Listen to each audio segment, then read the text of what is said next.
செம்மணியிலே முதல் நாளிலிருந்து நேற்றைய வரைக்கும் நடந்தது. அந்த ஓர்டரின் படி அங்க புகைப்படங்கள் அங்க பின்னிக்கு வச்சிருக்கும். முதல் நாள் செம்மணியில எப்படி கிண்டப்பட்டது, முதல் நாள் அங்க எத்தனை உடல் எடுக்கப்பட்டது, அடுத்த நாள் 2ஆம் நாள் எப்படி அங்க கிண்டப்பட்டது, பேருந்து 3ஆம் நாள் 4ஆம் நாள் என்று சொல்லி அந்த ஓர்டரின் படியே உங்களுக்கு பின்னிக்கு அந்த புகைப்படங்கள் காட்சிப்படுத்தப்பட்டிருக்கு. தயவு செய்து கூட சின்ன பிள்ளைகள்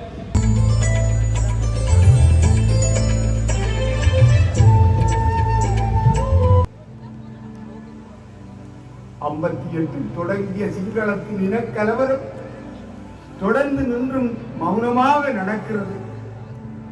கண்ணை கையை கட்டி வைத்து ஆடையின்றி அலங்கோலப்படுத்தி முள்ளிவாய்க்கால் மண்ணிலே புதைத்த ஓலம். சாட்சியங்கள் இருந்தும் நீதி கிடைக்கவில்லை. ஐயோ, நீரத்தை கண்டு ஐநா சபையில் இருந்து ஒருவர் வந்திருந்தார், ஒரு புனிதர். அந்த இடத்தில் பூத்தூவி வணங்கி இருந்தார். நிச்சயமாக எமக்கு நீதி கிடைக்கும்.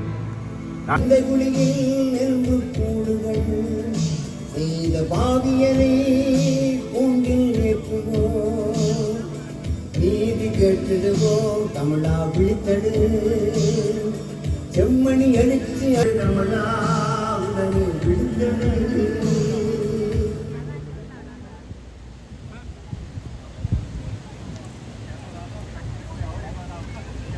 இந்த போராட்டம் இந்த உலகம் மனிதன தமிழன் எழுந்தால் மழிவு நட்டும் செம்மணி துணை கொடுக்கி அழகுடா எனக்கு யாரும் உதவியடா, எனினும் பாதைகள் வளையாது எங்கள் பயணங்கள் முடியாது, போகும் இடத்தை சேரும் வரைக்கும் பாதைகள் வளையாது.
அன்னை தமிழீழமண்ணே உன்னை அள்ளி முத்தமிட ஓடி வருமே உன் மடியில் வந்து நான் விழுவேன் இவள்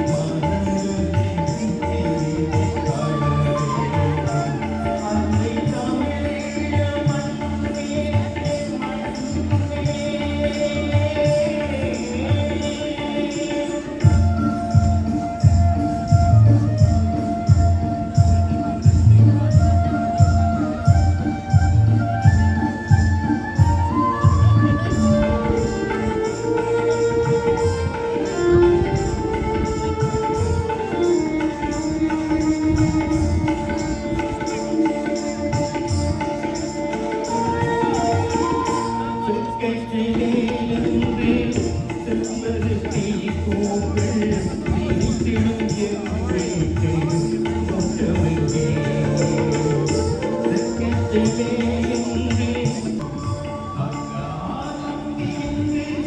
தாயம் ஆடி மங்கி அன்னை தமிழீழம்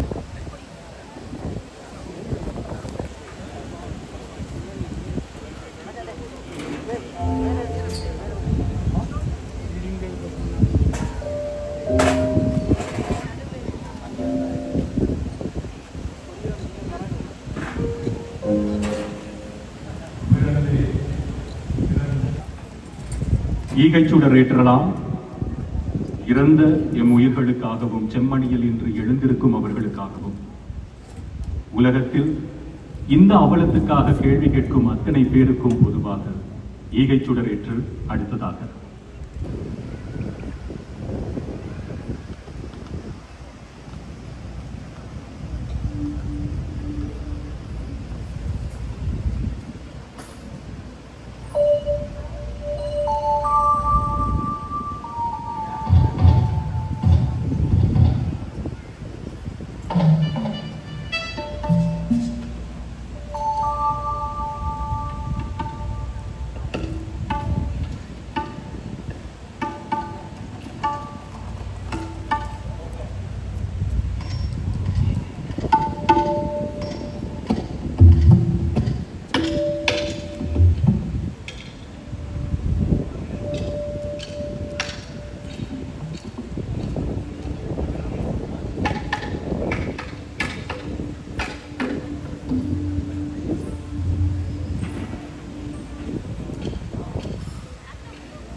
பூத்ததொடி பூக்களின்றி தவிக்கின்றது